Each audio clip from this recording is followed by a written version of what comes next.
Okay, Odo, hapon nga tanan. Happy ba kayo nandito tayo lahat?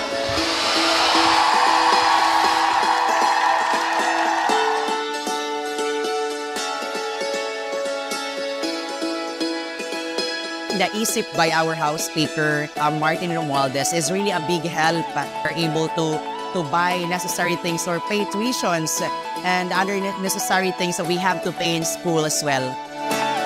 Unang-una, nasa saligang batas natin yung edukasyon ay number one priority. Kaya dapat yun ang pinakamataas. Ngayon isip, yung pinamakalaki na budget assistance para sa inyong mga scholarship ay 15,000 pesos kada taon.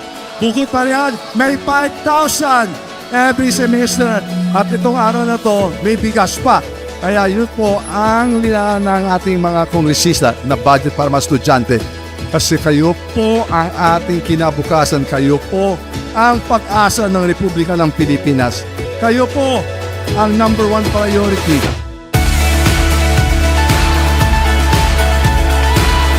So, ang masasabi ko po sa ISIP program ay napakalaking tulong po ito para po sa akin, para rin po sa mga kabataan nandito na nag-aaral po na kahit pa paano makabili po sila ng mga pangangailangan sa paaralan at makatulong rin po ito sa kanilang pang-araw-araw na gastusin.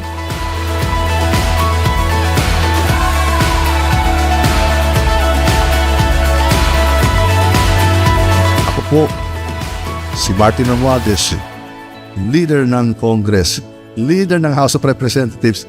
Ito po ang mga kasamahan ko, mga partners, mga teammates ko dito sa progression ng ating bansa para maging progressive ang ating bayan, para maging mas maunlad ang Pilipinas, para gumanda ang buhay ng mga ating mga estudyante.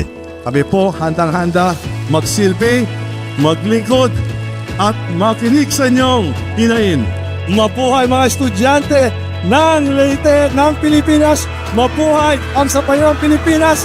Mabuhay ang Pilipino!